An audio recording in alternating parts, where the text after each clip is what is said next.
A representação nos segmentos deve ser distinta e autônoma em relação aos demais segmentos que compõem o Conselho.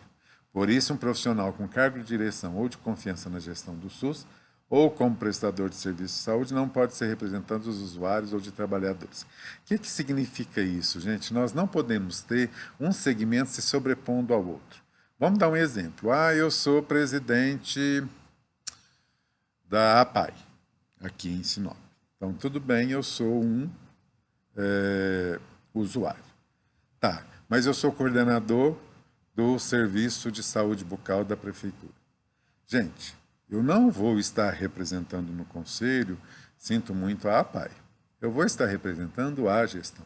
Eles vão ter a certeza de que no membro dos usuários, eles têm um domínio em cima de um servidor seu. Então, nós temos que ter essa autonomia.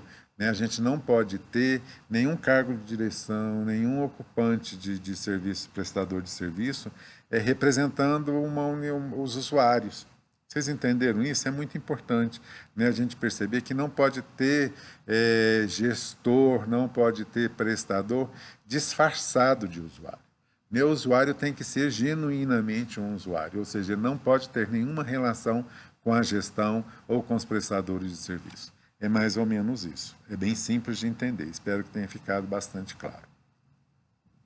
A ocupação de funções na área da saúde que interfiram na autonomia representativa do conselheiro deve ser avaliada como possível impedimento da representação do usuário e o trabalhador e a juízo da entidade indicativa de substituição do conselheiro. É esse caso, eu sou o presidente da APAI, eu vou estar representando os usuários, mas eu sou chefe de gabinete. Não. Não pode, não tem como eu representar a APAI tendo um laço, um vínculo tão íntimo, tão grande com a gestão. Logicamente, a participação dos membros eleitos do Poder Legislativo, a representação do Poder Judiciário e do Ministério Público como conselheiros não é permitida.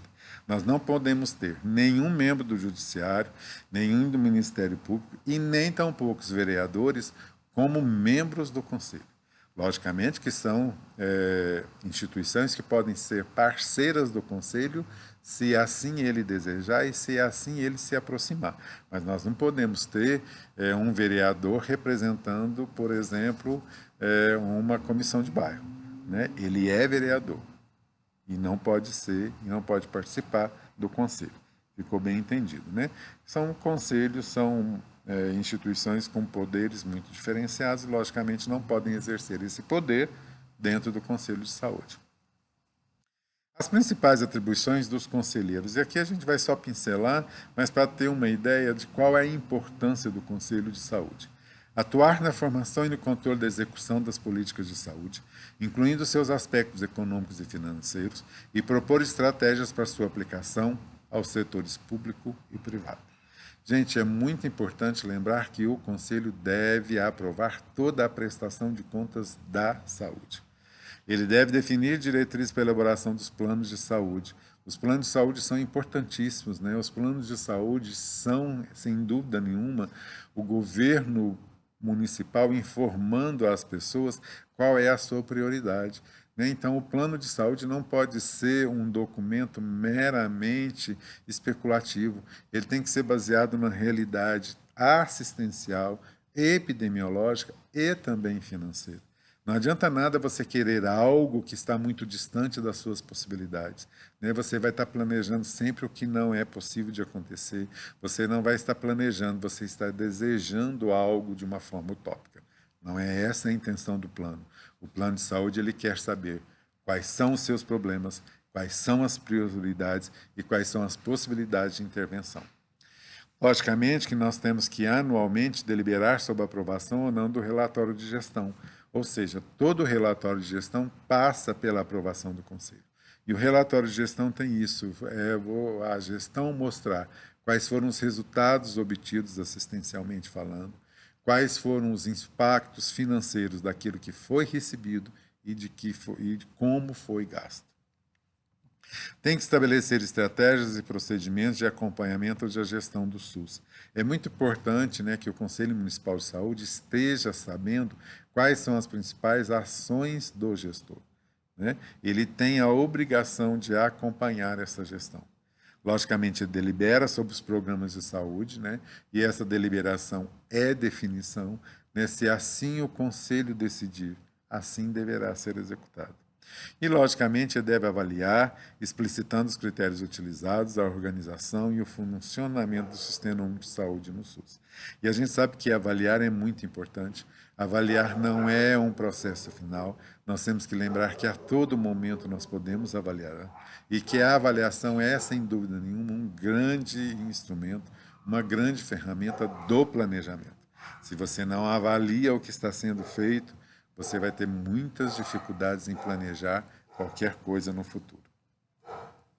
O plano de saúde, né, como nós já comentamos, é um documento que contém as diretrizes, as ações, os indicadores e as metas para a saúde pelo período de 4 anos. Deve ter como base a análise do perfil demográfico, epidemiológico, sanitário da população.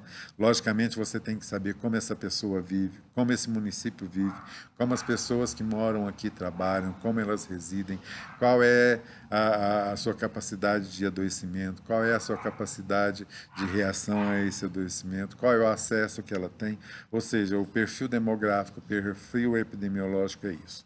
Ela deve levar em consideração o relatório da Conferência Municipal de Saúde, porque na Conferência Municipal de Saúde são feitas proposições para serem incorporadas a esse plano de saúde.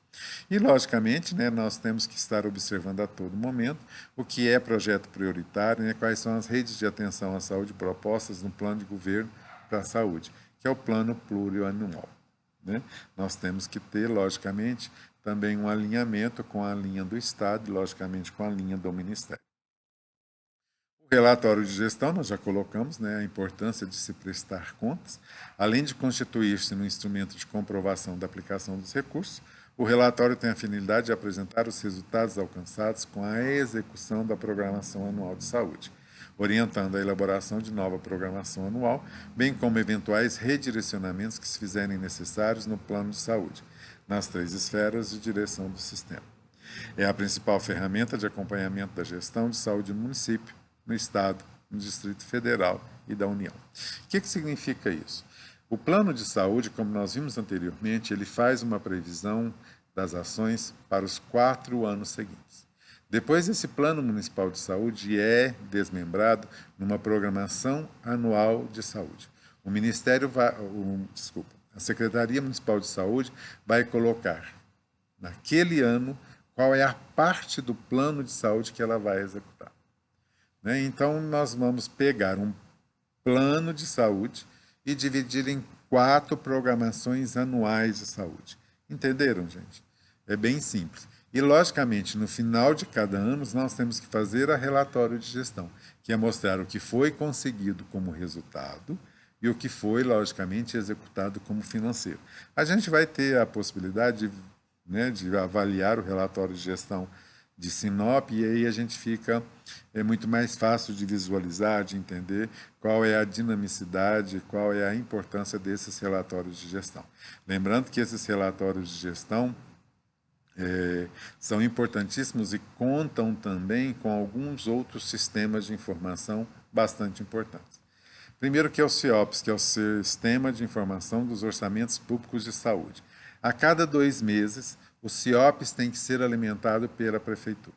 O que significa isso? A cada 2 meses, a Prefeitura tem que informar de uma forma completa o que recebeu e o que gastou dentro da função saúde. Né? Então, nós vamos ter 6 CIOPs anuais, porque cada CIOP é bimestral. Quando nós tivermos 2 CIOPs bimestrais, nós vamos fazer um relatório detalhado do quadrimestre anterior. O que significa isso? Você faz os CIOPs de janeiro e fevereiro, de março e abril. Tá, quando você tem 2 CIOPs, você tem um quadrimestre. E aí você fecha as contas do quadrimestre anterior. Você vai fechar as contas de janeiro, fevereiro, março e abril. Logicamente, ao longo do ano, você vai ter 3 RDQAs. Então, você vai ter o relatório detalhado do quadrimestre, janeiro, fevereiro, março e abril. Depois, o relatório detalhado do quadrimestre, de maio, junho, julho e agosto, e finalmente o relatório detalhado do quadrimestre, setembro, outubro, novembro e dezembro. Então vocês viram que o CIOPS é bimestral, nós vamos ter 6 CIOPS. A cada 2 CIOPS eu tenho um relatório detalhado do quadrimestre.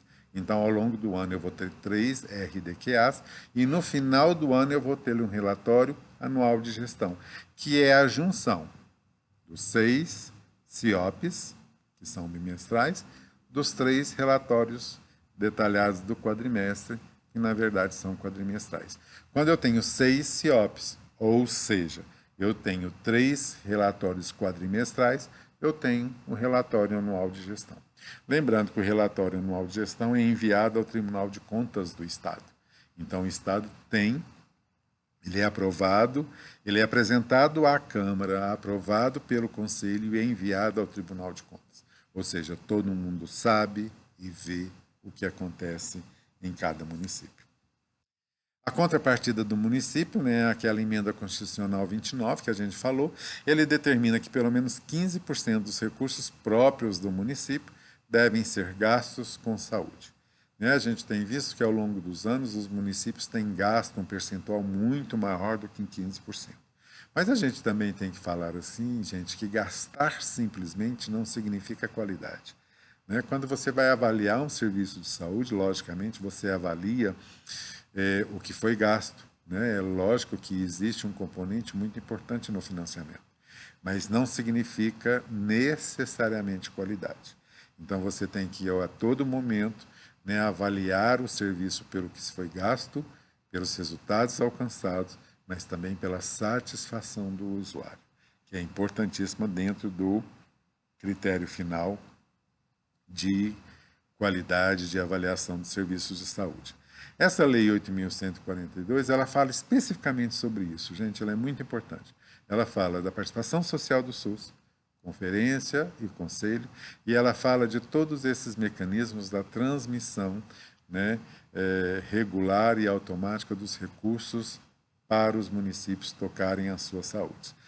Na próxima aula, nós vamos ter a possibilidade de dar uma vasculhada, de dar uma espiada, vamos dizer assim, no Fundo Municipal de Saúde de Sinop, no relatório anual de gestão de Sinop, nos CIOPs de Sinop, para a gente ver qual que é a realidade financeira do município de Sinop quando a gente trata do financiamento da saúde. Eu espero que vocês tenham gostado desse vídeo, ele é muito interessante. Na próxima aula a gente vai poder mostrar para vocês isso, e isso é muito legal. E eu espero que vocês, tendo dúvida, entrem em contato, porque a nossa intenção é estarmos presentes, mesmo distante de vocês, nesse momento de Covid. Boa noite, muito obrigado, gente, um grande abraço, se cuidem e, logicamente, em breve estaremos juntos. Um grande abraço, até mais.